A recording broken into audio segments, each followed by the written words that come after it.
السلام علیکم۔ نصیبوں کا سفر۔ مہک ہر شام اپنے شوہر کو خوش کرتی، لیکن پھر بھی اس کا شوہر اچھا سلوک نہیں کرتا تھا۔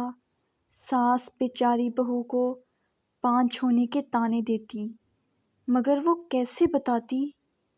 شادی تو بڑی دھوم دھام سے ہوئی تھی، لیکن نصیبوں نے برباد کر دیا تھا۔ مہک کی شادی اپنے کزن طاہر سے ہوئی تھی۔ شادی کے بعد کچھ مہینے تو سکون سے گزرے تھے۔ ساس نند سب پوچھنے لگے، 8 ماہ ہو گئے ہیں، کوئی اللہ کی رحمت؟ مہک کوئی جواب نہ دیتی۔ وقت گزرنے لگا، 5 سال گزر گئے، لیکن مہک ماں نہ بن سکی۔ پھپھو، ساس، نند، یہاں تک کہ طاہر بھی طعنے دینے لگا۔ پھپھو تو بار بار کہتی، یہ منحوس ہے، بس اسے جان چھڑوا لینی ہے۔ بچپن کا طعنہ، وہ الفاظ کتنا درد دیتے ہیں، یہ صرف ایک عورت ہی سمجھ سکتی ہے۔ مہک ہر شام طنز سہتے ہوئے سوتی، ہر صبح سخت لہجے اس کے منتظر ہوتے۔ بہت دعا مانگی، اے میرے اللہ مجھے معاف فرما، مجھ پہ رحم فرما، میں اب تھک گئی ہوں باتیں سن سن کر، مجھے اپنی رحمت سے نواز دے۔ ساس کبھی کسی حکیم کے پاس تو کبھی کسی ڈاکٹر کے پاس لے کر جاتی مہک کو۔ مہک کا ہر ٹیسٹ کلیئر ہوتا۔ جب طاہر سے کہتے اپنا ٹیسٹ کروانے کو تو وہ انکار کر دیتا۔ 7 سال گزر گئے تھے، لیکن اولاد نہ ہوئی۔ پھر ایک دن مہک کھانا بنا رہی تھی، طاہر گھر آیا، ساتھ ایک لڑکی تھی۔ ماں نے پوچھا، طاہر بیٹا یہ کون ہے؟ طاہر مسکرا کر بولا، اماں یہ تیری بہو ہے، ہم نے کورٹ میرج کی ہے۔ ماں پہلے کچھ پریشان سی ہوئی، پھر مہک کی طرف دیکھ کر بولی، اس منحوس کا کیا کرنا ہے؟ طاہر مہک کی طرف دیکھ کر 3 بار طلاق کا کہا، پھر دوسری بیوی کا ہاتھ تھام کر کمرے میں چلا گیا۔ ساس نند سب بہت خوش تھے۔ مہک کی تو دنیا اجڑ گئی تھی، لیکن اب کیا کر سکتی تھی؟ وہ زندگی بھر رونے کے سوا وہ انجام جانتی تھی۔ جب عورت کو طلاق ہو جائے تو یہ معاشرہ اس کے ساتھ کیا کرتا ہے؟ طلاق والی لڑکی کو صرف گوشت کا ٹکڑا سمجھا جاتا ہے۔ 10 سال پہلے وہ کب جانتی تھی یوں آنے والا وقت اس پہ قہر برسائے گا؟ وہ کب جانتی تھی اس کے دامن پہ طلاق کا دھبا لگ جائے گا؟ ساس گالی دے کر بولی، منحوس نکل جا اب ہمارے گھر سے۔ بنا کچھ کہے لبوں کو سی لیا۔ کیا شکوہ کرتی؟ اب کیا شکایت کرتی؟ جب زخم ہی اپنوں نے دیے تھے۔ کمرے میں گئی، اپنا موبائل لیا، الماری میں کپڑے پڑے ہوئے تھے، کچھ ضرورت کا سامان تھا۔ طاہر کہتا تھا نئی موٹر بائیک لینی ہے۔ مہک نے پیسے جمع کرتے کرتے 5 سال میں 70,000 روپے جمع کر لیے تھے اپنے خرچ میں سے۔ جاتے ہوئے طاہر کی طرف مسکرا کر دیکھنے لگی، پاگل کسی کو دکھ نہیں نہ دیتے، میں بد دعا نہیں دوں گی، بس میرے نصیبوں کا سفر ہی ایسا ہے۔ خوش رہو تم دونوں، اور ہاں یہ لو 70,000 روپے، کہتے تھے نا بائیک لینی ہے، میری طرف سے تم کو شادی کا گفٹ ہے۔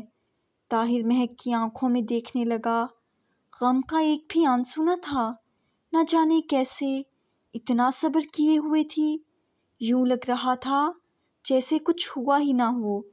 مہک نے پھپھو کے سامنے سر جھکایا، پھپھو جان چلو مانا، میں منحوس ہی سہی، لیکن آپ میری پھپھو بھی تو ہیں نا، مجھے پیار تو دے دیں۔ الوداع کرتے ہوئے پھپھو نے منہ موڑ لیا، مسکرانے لگی، ہائے کیسے اتنی نفرت کر لیتے ہیں آپ لوگ۔ پیدل ہی گھر کی جانب چلنے لگی۔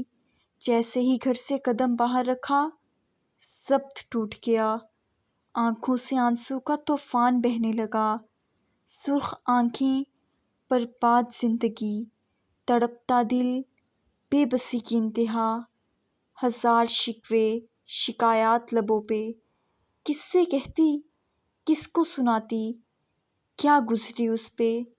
رکشے میں بیٹھی امی ابو کے گھر آ گئی، مسکرا رہی تھی، امی سے ملی، بھابھی بھائی ابا سب گھر تھے، سب سے مسکراتے ہوئے ملی۔ امی نے پوچھا، مہک خیر تو ہے آج اس وقت اور اکیلی ہی آئی ہو؟ طاہر کہاں ہے؟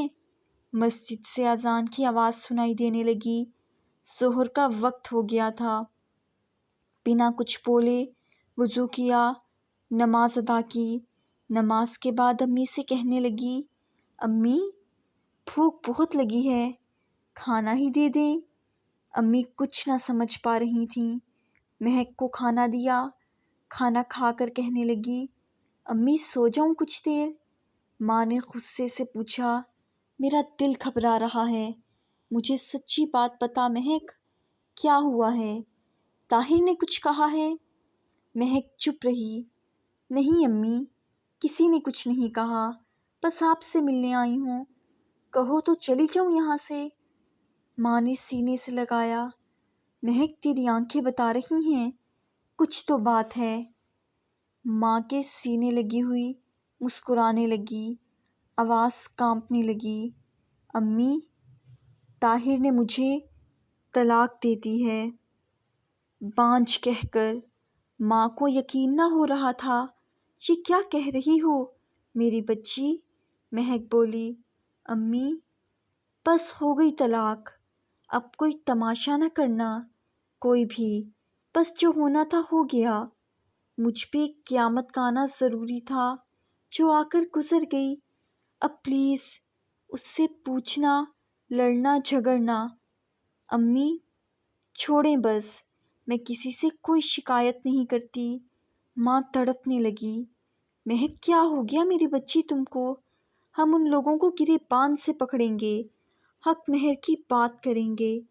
مہک مسکرانے لگی، امی میری زندگی کو روک لگ گئے، آپ حق مہر کی بات کر رہی ہیں، کیا ہوگا اس سے؟